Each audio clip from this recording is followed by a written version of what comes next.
What's going on, everybody, man? It's your boy Tez Too Deep, and I'm introducing you to a brand new show. It's called Artists to Know, man. It's an incredible show. We're going to be interviewing independent artists around our city, our state, or wherever we're at. So if you want to know more information about that, make sure you follow Tez Too Deep on all social media, and we're going to get this thing going. Thank you for tuning in, and keep watching, man. Let's get it.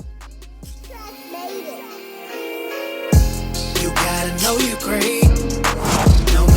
These people gonna say you better know your worth. You can't stop even if it's gonna hurt.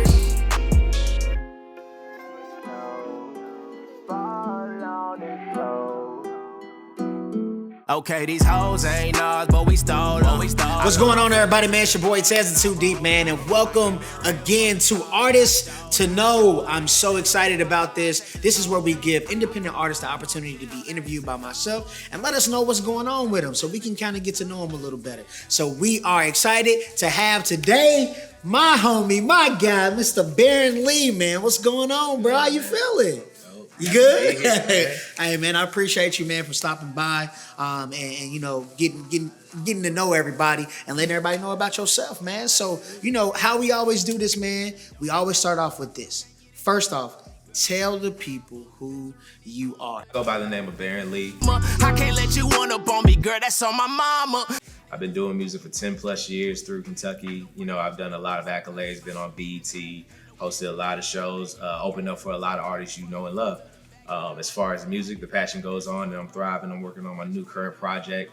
This will probably be my second album in the making. A lot of them were EPs and mixtapes, but then albums, it's something about making it a classic where it's taking a lot more time to build, but you know, Absolutely. It's getting confident by the day. All right, so describe the kind of music that you make for those who maybe it's the first time meeting you or the first time ever hearing your name or anything like that. You know, my mood is a little bit of everything. Sometimes I might make the R&B song for those who are madly in love with each other, or you might want to do the turn up song where you just want to grab a drink and take the night out, you know. But mostly lately it's just been a lot of self-reflection.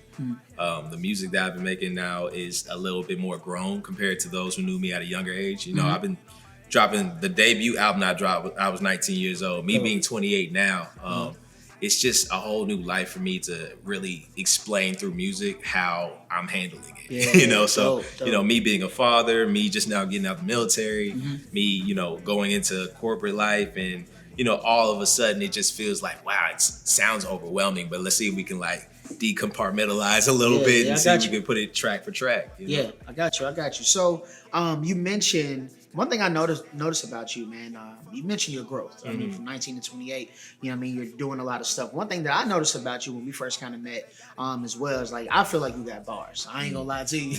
I feel like you got bars. I love your swag. I love everything that you do with music. I love how you create music. I love how you approach it. And then when I tell people about you, I say things like, you know, if you want to think of kind of where hip hop is going, Berran Lee is one of those artists where hip hop is going. Thank you. You know what I'm saying? So one thing, you're active on social media a lot. So kind of like, what's some of the things that you do on social media, man? I know one of my favorite things, and I'm hoping you bring it back. But one of my favorite things that you would do, I ain't gonna say, I'm gonna let you say it. All the things that you do on social media, you're very active. So where does that come from? At one point, I think it was like, 2019? Yep. I started what was called IG-16, where every video would be at least 40 to 55 seconds of me freestyling to somebody else's song that was probably industry-wise or whatever.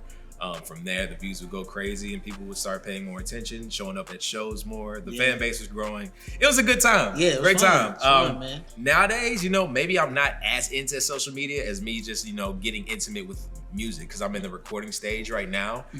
When I start thinking of plots and marketing ideas and ways of just getting people to know it's out there, you know, I think we'll roll back into that. But yeah, social media I look at as an algorithm, truth be told. It's not too much as far as socializing and getting to know somebody, much as me saying, this is what I do, here are my visuals, this is me working in the studio, catch me on live if you got questions, you know, but bam, just getting P's and Q's out the way.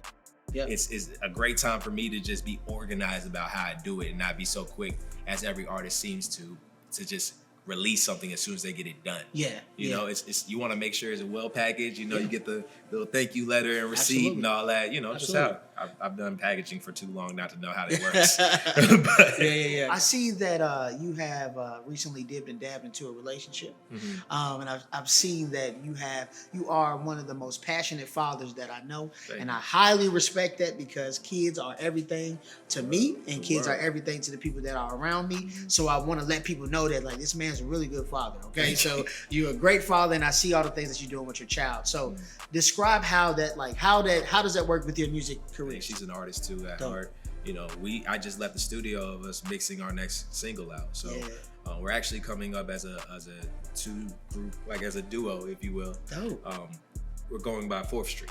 Hey, so it's gonna be interesting, you know. So I think you see on 4th Street. Yeah, because a lot gets done on 4th Street, man. I always tell somebody when I go on 4th Street, I just get an idea of so much money being made, so many opportunities being available for people who just look into it. Yeah, you know. And 4th Street, I just looked at this as an opportunity. Like she makes dope music, I make dope music. She can carry a tune, I can show her, you know, how I would deliver it in a certain way, you know. And ultimately, we just have like a Ja Rule, Ashanti type vibe. You know, I think it's really dope. Yeah, that's gonna be fun. Yeah, it's gonna be great. Great for the summer. Yeah. So look out for it in the summer, most definitely. Absolutely, man. So, you know, and do you incorporate any of your like personal relationships, any personal struggles maybe within your music? All the time. All the time. I'm known for it. So anybody who's probably the ex of Berran Lee feels like, man, it's just a matter of time before my voicemail becomes an interlude to something. You know, it's really Drake-like. I was about to say that. I'm about to say, you know, that's very Drake-ish. It's Drake-ish, but you know,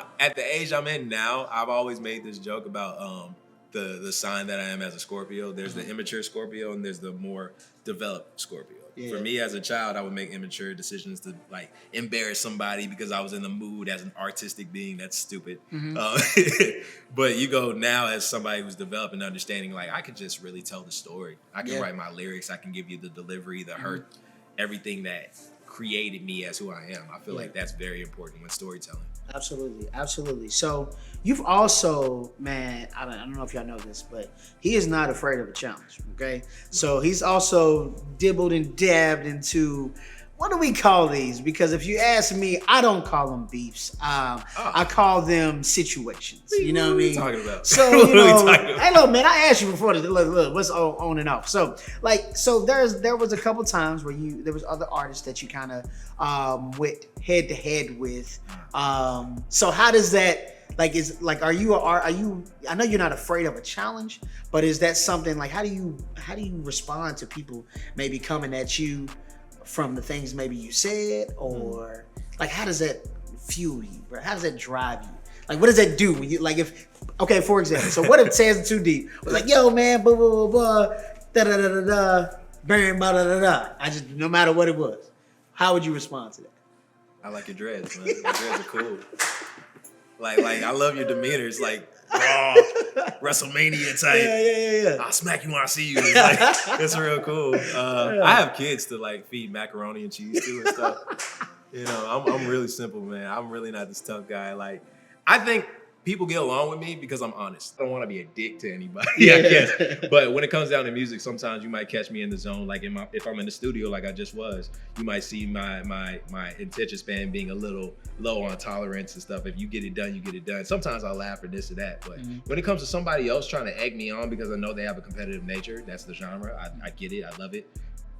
Just know when the camera's on and when they're not on. You know, that's all I say. So if I see you out at a show and you doing this tough guy stuff or whatever, that's cool. But at the same time, like, I don't like pulling receipts and telling people about themselves and saying like, hey bro, I saw you in my DM like a month ago. I saw you wanted to do a song with me. I'm sorry I didn't get back to you. Don't go this route. Like that's all I get. Because at the end of the day, yes, I'm someone who has had battles and disses and beefs and stuff, but it didn't really do anything to prosper my career. It just made me out to be somebody that's a battle rapper type person. I'm an artist first and foremost. The difference between a rapper and an artist is, you know, a rapper only knows one cadence, one tempo, one beat. An artist is multi-dimensional. He appreciates all genres and is influenced by many. So for me to have that, I honor myself by having the discipline to know the art and not get consumed by it, as some people would say. Fame is a drug. same thing with this business. Yeah, absolutely, man. I always say artist paints pictures, period. And you say you tell a story. So whatever story I'm telling, it's up to you to interpret it, but I'm telling the story. So whatever you get out of it, it's on you. But I did tell the story. Absolutely. And I painted that picture for you. So, I wanted to ask you that because, like I said, I follow you on social media, man. I see everything. It seems like when you say you're the best, people get offended. Or when you say you're better, a lot of people don't know how to handle that in that situation. So, I say to all artists, always say you're the best. Period. Yeah. Hands down. Like, you have to say you're the best, no matter if you're not even there yet. Unless I'm better than you, pretty much. Well, okay. Unless he's better than you. That works. Like, come on, you can't get in a boxing match and get knocked out by your opponent and be like, I'm still the best. No, you're not the best anymore. I mean, your mindset can be. I mean, you can still. Your mindset will be that in a nursing home because that's what you be. The concussion is there. The concussion is the proof you're not the best. Okay. Now I can say I've done maybe a lot you're of just not bobbing better and than weaving that in my person, life, but you're maybe not just better than that opponent. Absolutely. Right. You know what I'm saying? Because sometimes you get in the ring with people and you may not be able to maneuver like you thought you would be able to maneuver. You get knocked out, but that don't mean you can't take down somebody else. And that's all boxing is. Yeah. Knowing yourself at the fullest potential you can be. Knowing your body and knowing your mind all in one. Yeah. If you are somewhat, rattled by your opponent, you understand you fucked up. Yeah. You're not going to keep going after that. It's a matter of saying, I have to go back and do the science of this. I need to run the blueprint, make sure I'm down to my P's and Q's. With music, this is what I've been doing. Absolutely. Rehearsing, writing. If it's trash, I do it again. I have a really psychopathic mentality when writing. Yeah. But it's something that I know has to be down to the T. I respect the greatest entertainers that we look up to. I know Michael Jackson was one of the best entertainers of all time because his father whipped him into that shape. Yeah. Probably not the best way of teaching, but he got the lesson. You feel me? Mm-hmm. So for me, if you're even in the studio with me, don't waste my time. Yeah. I don't work the hourly jobs at a factory anymore. Yeah. I work on, a salary type gig. Yeah. And I understand the value of someone's time, of what they do in that hour versus what they do in that day. Yep. I got you. So like I say, the rule goes for the human nature. We all have 24 hours. Yeah. What the hell are you gonna do with yours? It's facts, man. It's facts. So you sent me something that was really dope, man. You sent me an unreleased song. And when I heard the song, man, I first started thinking about your storytelling. Mm-hmm. And I was like, yo, this is really dope. I think what I love about artists around here, like especially independent artists, now you can tell, you can see their growth. You know what I mean? Yeah. You can see where they go from just making music to start continuously telling stories and being more comfortable with telling stories. So that was a story that was very heartfelt. Yeah, heartfelt, man. So like what made you want to record that song instead of keeping that as a personal thing for you? It was therapeutic for me. The song is called Lil Bro. I would say August of 2020 this occurred. I was doing a versus battle with another good artist friend of mine who wasn't always a good friend of mine, but we squashed it and looked at the business side of things of saying we could prosper in this. Mm-hmm. We did everything clean. We squashed the beef on camera. It was cool. And at that same news, I got the call from my kid's mother saying that my little bro is like my friend, but my little bro, I watch under him. He died. Yeah. And it was a violent act. Someone had shot him in the head in his own home. Yeah. A part of me hearing the news, I was drunk.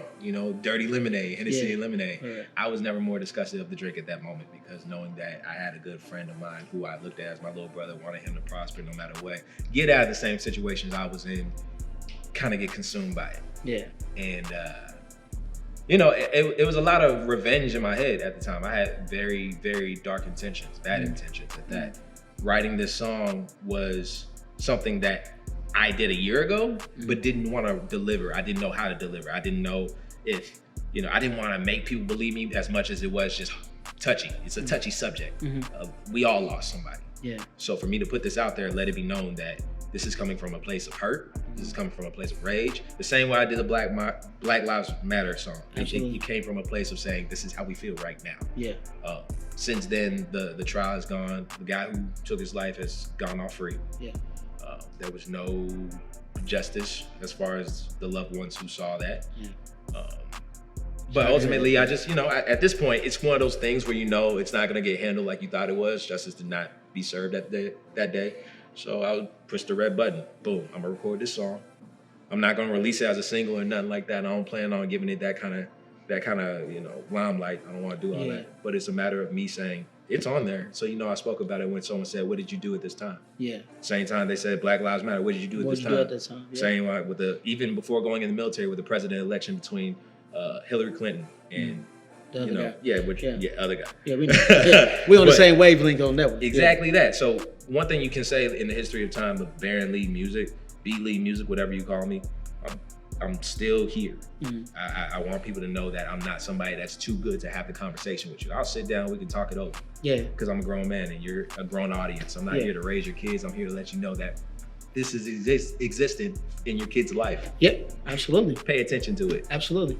That's facts, man. Yeah. That's facts. So, the last couple questions that I have, man, strategically is, one question is, what's your motivation, bro? Like, what motivates you to continue to keep going after, like I said, I'll go back to the 1928, man. It's, what I'm saying, all the years that you've had in between, all the shows you did, all the opening acts. Because I'll say this as well, man.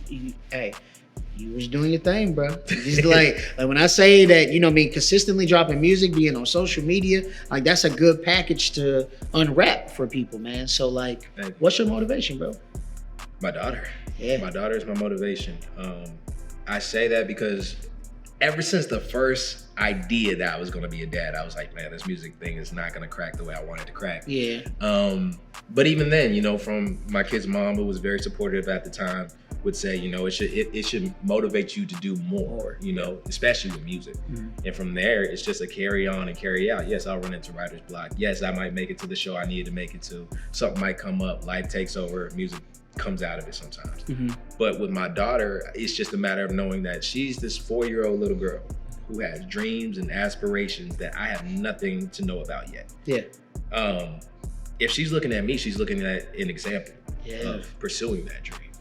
If I was to throw away my dreams and say, I don't want to do it no more, it didn't work out, how is she going to reflect on that? Right.